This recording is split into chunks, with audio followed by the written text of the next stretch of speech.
Disintegration is the eighth studio album by English alternative rock band The Cure, released on May 2, 1989 by Fiction Records. The record marks a return to the introspective and gloomy gothic rock style the band had established in the early 1980s. As he neared the age of 30, vocalist and guitarist Robert Smith had felt an increased pressure to follow up on the group's pop successes with a more enduring work. This, coupled with a distaste for the group's newfound popularity, caused Smith to lapse back into the use of hallucinogenic drugs, the effects of which had a strong influence on the production of the album. The Cure recorded Disintegration at Hookend Recording Studios in Checkendon, Oxfordshire, with co-producer David M. Allen from late 1988 to early 1989. During production, founding member Lol Tolhurst was fired from the band. In spite of Fiction's fears that the album would be commercial suicide, Disintegration became the band's commercial peak. It charted at number 3 in the United Kingdom and at number 12 in the United States, and produced several hit singles including Love Song, which peaked at number 2 on the Billboard Hot 100. Disintegration remains the Cure's highest-selling record to date, with more than 3 million copies sold worldwide. Disintegration was greeted with a warm critical reception before later being acclaimed, eventually being placed at number 326 on Rolling Stone magazine's list of the 500 greatest albums of all time. Stephen Thomas Erlewine of AllMusic called it the culmination of all the musical directions the Cure were pursuing over the course of the 80s. Background: The Cure's second album 17 Seconds established the group as a prominent gothic rock band characterized by what Stephen Thomas Erlewine of AllMusic described as slow, gloomy dirges and Smith's ghoulish appearance. 3 singles were released during 1982 and 1983 that were a significant divergence in style for The Cure. Essentially, pop hits. The Love Cats became The Cure's first single to infiltrate the top 10 in the United Kingdom, peaking at number 7. This shift is attributed to Smith's frustration over the band's labeling as a predictable gothic rock band. My reaction to all those for your plea was to make a demented and calculated song like Let's Go to Bed. Following the return of guitarist Paul Thompson and bassist Simon Gallup in 1984 and the addition of drummer Boris Williams in 1985, Smith and keyboardist Lol Tolhurst continued to integrate more pop-oriented themes with the release of the group's sixth studio album The Head on the Door. With the singles In Between Days and Close to Me, The Cure became a viable commercial force in the United States for the first time. The band's 1987 double album Kiss Me, Kiss Me, Kiss Me resulted in further commercial success, with a sold-out world tour booked in its wake. Despite the success, internal friction became prevalent. Tolhurst began to consume heavy amounts of alcohol, rendering him useless. Roger O'Donnell was hired as a second keyboardist to pick up the slack. O'Donnell quickly realized that Tolhurst was essentially dead weight. I couldn't see why. Tolhurst was in the band. He could have afforded to hire a tutor and have daily lessons, but he wasn't interested in practicing. He just liked being in the group. The rest of the band was equally unimpressed. As Tolhurst's alcohol consumption increased, Smith recalled that his behavior was similar to that of some kind of handicapped child being constantly poked with a stick. At the end of the Kissing tour in support of Kiss Me, Kiss Me, Kiss Me, Smith became uncomfortable with the side effects of being a pop star and moved to Maida Vale with fiancé copyright E. Mary Poole. Regularly taking LSD to cope with his depression, Smith once again felt The Cure was being misunderstood and sought to return to the band's dark side with their next record. Recording and production: Robert Smith's depression prior to the recording of Disintegration gave way to the realization on his 29th birthday that he would turn 30 in 1 year. This realization was frightening to him, as he felt all the masterpieces in rock and roll had been completed well before the band members reached such an age. Smith consequently began to write music without the rest of the band. The material he had written instantly took a dismal, depressing form, which he credited to the fact that I was gonna be 30. The Cure convened at Boris Williams' home in the summer of 1988 where Smith played his bandmates the demos he had recorded. If they had not liked the material, he was prepared to record them as a solo album. I would have been quite happy to have made these songs on my own. If the group hadn't thought it was right, that would have been fine. His bandmates liked the demos and began playing along. The group recorded 32 songs at Williams' house with a 16-track recorder by the end of the summer. When the band entered Hookend Studios in Reading, their attitude had turned sour towards Tolhurst's escalating alcohol abuse, although Smith insisted that his displeasure was caused by a meltdown in the face of recording The Cure's career-defining album and reaching 30. Displeased with the swollen egos he believed his bandmates possessed, Smith entered what he considered to be one of my non-talking modes, deciding I would be monk-like and not talk to anyone. It was a bit pretentious really, looking back, but I actually wanted an environment that was slightly unpleasant. He sought to abandon the mood present on Kiss Me, Kiss Me, Kiss Me and the pop singles they had released, and rather recreate the atmosphere of the band's fourth album Pornography. Suicide was another subject Smith thought about on several occasions. Shortly before the band started recording Disintegration, 2 teenagers committed suicide in a nearby town. It was revealed that the pair played The Cure's early albums during the act. Smith kept a newspaper clipping of the incident pinned to the wall in the studio. I know it's tragic, but at the same time it's grimly funny because it obviously had nothing to do with us. We are just singled out. Tolhurst, meanwhile, was becoming a nuisance. The band found him impossible to work with, and he spent most of the recording process drunk and watching MTV. The members of the band, except for Smith, would taunt and physically abuse Tolhurst simply to get a reaction. Smith recalls that Tolhurst turned into someone he did not recognize. I didn't know who he was anymore and he didn't know who he was either. I used to despair and scream at the others because it was fucking insane the way we were treating him. At that point, Smith was allowing Tolhurst to remain in The Cure simply because he felt an obligation as an old friend. The other band members, finally, threatened to quit if Tolhurst was not fired before the end of the recording session. When Tolhurst arrived to the mixing of the album excessively drunk, a shouting match ensued and he left the building furious. This effectively terminated his tenure with The Cure. Smith and the rest of the group confirm he contributed nothing to the record. Thereafter, O'Donnell became an integral member of The Cure, instead of simply a touring musician. Despite Tolhurst's ejection from the group, Smith told NME in April 1989, he'll probably be back by Christmas. He's getting married, maybe that's his comeback. Tolhurst did not return. Music, Disintegration was Robert Smith's thematic return to a dark and gloomy aesthetic that The Cure had explored in the early 1980s. Smith deliberately sought to record an album that was depressing, as it was a reflection of the despondency he felt at the time. The sound of the album was a shock to the band's American label Elektra Records. The label requested Smith shift the release date back several months, telling him they believed the record was commercial suicide. Smith recalled they thought I was being willfully obscure, which was an actual quote from the letter Smith received from Elektra. Ever since then I realized that record companies don't have a fucking clue what The Cure does and what The Cure means. Despite rumors that Smith was one of the only contributors to the record, he confirmed that more than half of the dozen tracks on Disintegration had substantial musical input from the rest of the band.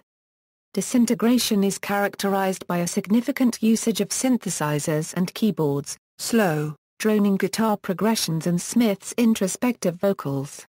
Plain Song, the album's opener, set the mood for Disintegration perfectly, according to journalist Jeff Apter, by unraveling ever so slowly in a shower of synths and guitars, before Smith steps up to the mic, uttering snatches of lyrics as if he were reading from something as sacred as the Dead Sea Scroll. Smith felt the song was a perfect opener for the record, describing it as very lush, very orchestral. The album's third track, Close Down, contains layers of keyboard texture complemented with a slow, gloomy guitar line. The track was written by Smith as a means to list his physical and artistic shortcomings. Despite the dark mood present throughout Disintegration, Love Song was an upbeat track that became a hit in the United States. Ned Raggett of AllMusic noted the difference from other songs. The Simon Gallup-Boris Williams rhythm section create a tight, serviceable dance groove, while Smith and Paul Thompson add further guitar fills and filigrees as well. adding just enough extra bite to the song. Smith himself delivers the lyrics softly, with gentle passion. Much of the album made use of a considerable amount of guitar effects.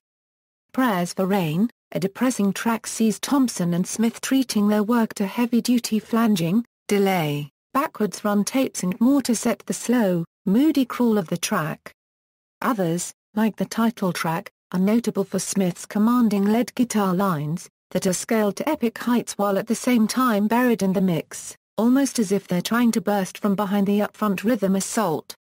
Roger O'Donnell's keyboards add both extra shade and melody, while Smith's singing is intentionally delivered in a combination of cutting clarity and low resignation, at times further distorted with extra vocal treatments. While Disintegration mainly consists of somber tracks, Love Song, Pictures of You, and Lullaby were equally popular for their accessibility. Smith wanted to create a balance on the album by including songs that would act as an equilibrium with those that were unpleasant. Smith wrote Love Song as a wedding present for Mary Poole. The lyrics had a noticeably different mood than the rest of the record, but Smith felt it was an integral component of Disintegration. It's an open show of emotion. It's not trying to be clever. It's taken me 10 years to reach the point where I feel comfortable singing a very straightforward love song. The lyrics were a notable shift in his ability to reveal affection. In the past, Smith felt it necessary to disguise or mask such a statement. He noted that without Love Song, Disintegration would have been radically different. That one song, I think, makes many people think twice. If that song wasn't on the record, it would be very easy to dismiss the album as having a certain mood. But throwing that one in sort of upsets people a bit because they think, that doesn't fit. Pictures of You, while upbeat, contain poignant lyrics with a two-chord cascade of synthesizer slabs, interweaving guitar and bass lines, passionate singing and romantic lyrics. Lullaby is composed of what Apter calls sharp stabs of rhythmic guitar chords with Smith whispering the words. The premise for the song came to Smith after remembering lullabies his father would sing him when he could not sleep. My father would always make them up. There was always a horrible ending. They would be something like Sleep Now, Pretty Baby, or You Won't Wake Up at All. Release and reception. Disintegration was released in May 1989 and peaked at number 3 on the UK Albums Chart, the highest position the band had placed on the chart at that point. In the UK, the lead single Lullaby became The Cure's highest charting hit in their home country when it reached number 5. In the US, due to its appearance in the film Lost Angels, the band's American label Elektra Records released Fascination Street as the first single. The international follow-up single to Lullaby, Love Song, became The Cure's highest charting hit in the United States, when it reached number 2 on the Billboard charts. The success of Disintegration was such that the March 1990 vinyl single Pictures of You reached number 24 on the British charts, despite the fact that the album had been released a year earlier. Disintegration was certified silver in the United Kingdom, and by 1992 has sold more than 3 million copies worldwide. In a contemporary review for Rolling Stone, music critic Michael Azerrad gave the album 3.5 out of 5 stars and felt that, while Disintegration doesn't break new ground for the band, it successfully refines what The Cure does best. He concluded, despite the title, Disintegration hangs together beautifully, creating and sustaining a mood of thoroughly self-absorbed gloom. If, as Smith has hinted, The Cure itself is about to disintegrate, this is a worthy summation. Melody Maker reviewer Chris Roberts dismissed the claims that Disintegration was not a miserable record and, noting the tone of the album and its lack of melody, he commented that The Cure have almost invisibly stopped making pop records. Roberts summarized the album as challenging and claustrophobic, often poignant, often tedious. It's nearly surprising. NME praised Disintegration for its tunes, from the first track Plain Song, a swaying, slow narrative, paralyzing the listener with sex poison, to Disintegration's last Untitled. Smith's lyrical agony of indecision is remorseless. Reviewer Barbara Ellen noted the large range of emotions in Smith's lyrics, from deep, loving pink to an ugly, violent maroon and almost back again. Although she found the 2 extra tracks superfluous, Ellen hailed Disintegration as a mind-blowing and stunningly complete album. Q gave the album a 3-star rating out of 5, mainly comparing it to Joy Division's work. Writer Matt Snow observed, "The Cure have studied well the art of the tragic bass line, the hesitant and melancholy guitar lick, the funereal keyboard coloration." He concluded, "Disintegration is thus well crafted. Just don't tell me it's original." Robert Christgau of The Village Voice gave the album a C+ grade and felt that Smith attempts to appease a larger audience by broadening gothic cliché copyright S, and pumping his Bad Faith and Bad Relationship into depressing moderato play loud key anthems far more tedious than his endless vamps. In a retrospective review for AllMusic, Stephen Thomas Lewin gave Disintegration 4.5 out of 5 stars, and applauded the band by saying, "The Cure's gloomy soundscapes have rarely sounded so alluring, and the songs are from the pulsating, ominous Fascination Street to the eerie, string-laced lullaby have rarely been so well constructed and memorable."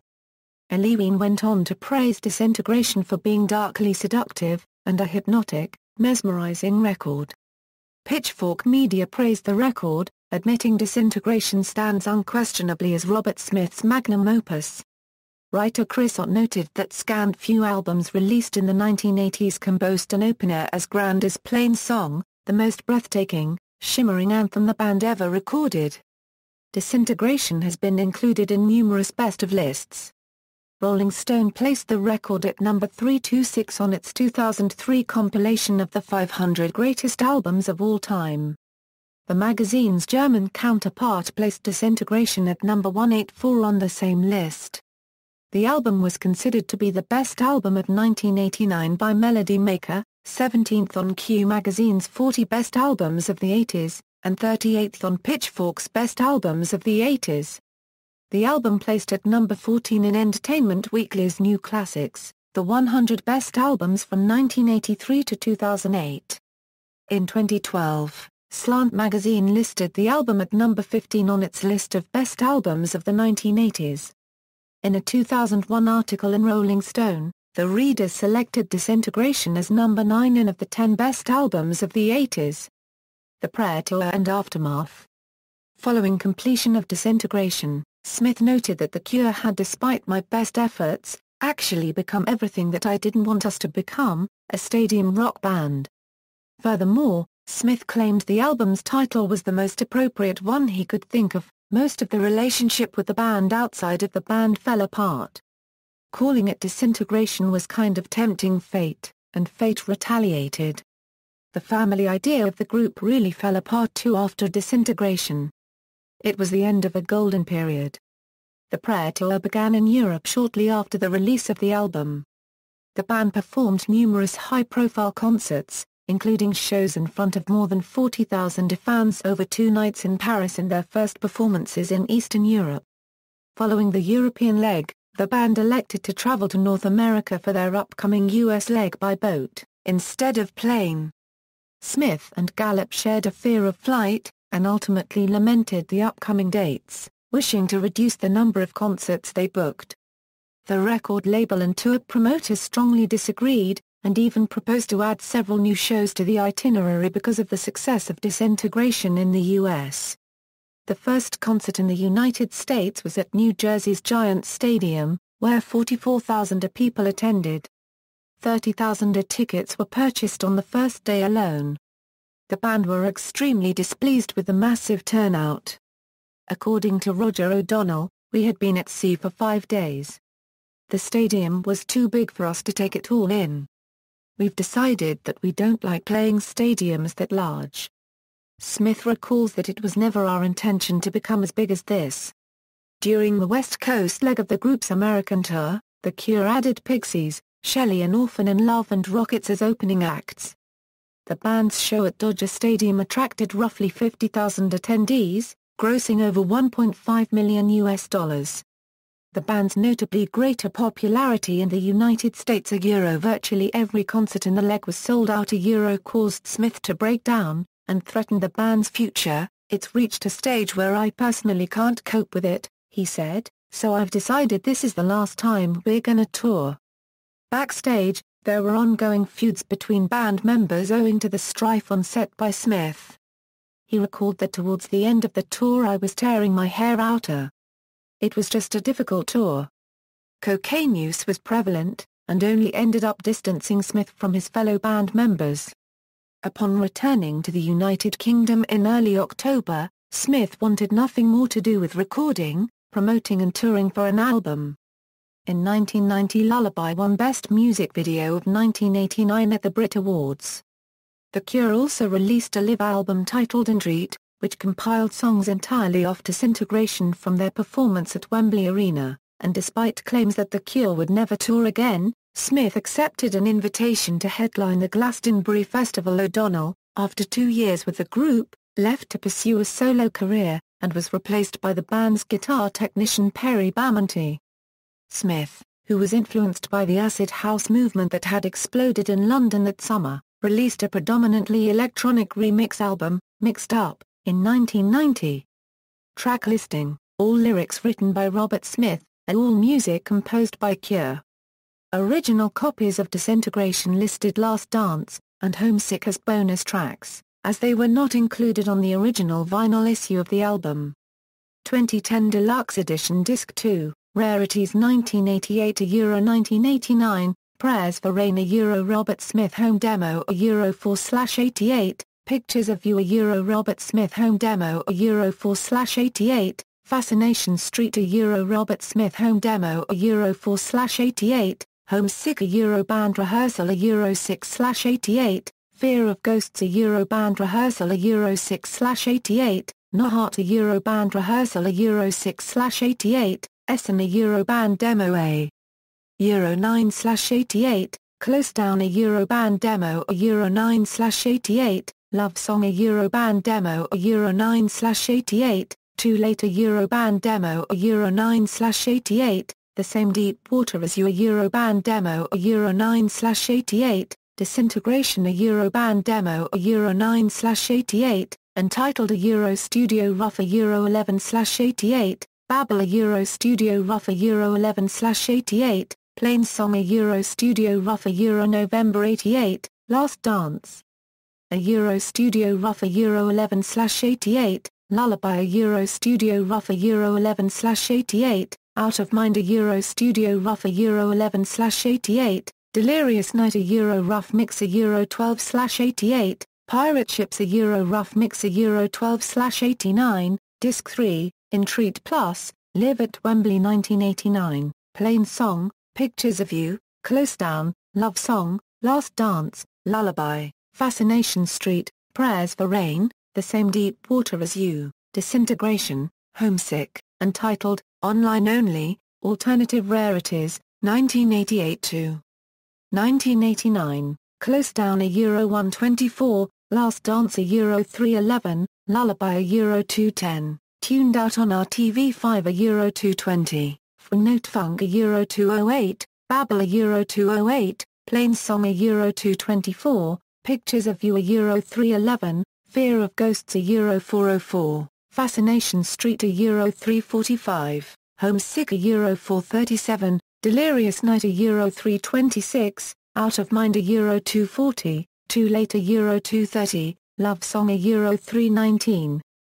Prayers for Rain Euro, The Same Deep Water as You Euro 1028, Disintegration Euro 708, Untitled Euro 707, Faith Euro 1406. These recordings were only found on www.thackeraydisintegration.com, now closed. Personnel: Robert Smith Euro vocals, guitars, keyboards, 6-string bass, production, engineering, Simon Gallup Euro bass guitar, keyboards, Paul Thompson Euro guitars, Boris Williams Euro drums, percussion, Roger O'Donnell Euro keyboards, piano, Lol Tolhurst Euro credited with other instruments. Basis for the song Homesick, production, David M. Allen Euro production, engineering, Richard Sullivan Euro engineering, Roy Spong Euro engineering, chart positions, album, singles, references, Apter, Jeff. Never Enough, The Story of the Cure. Omnibus Press. ISBN A978-0-8256. 7340-5. Notes. External links: Disintegration at Radio 3 Net, Disintegration at MySpace.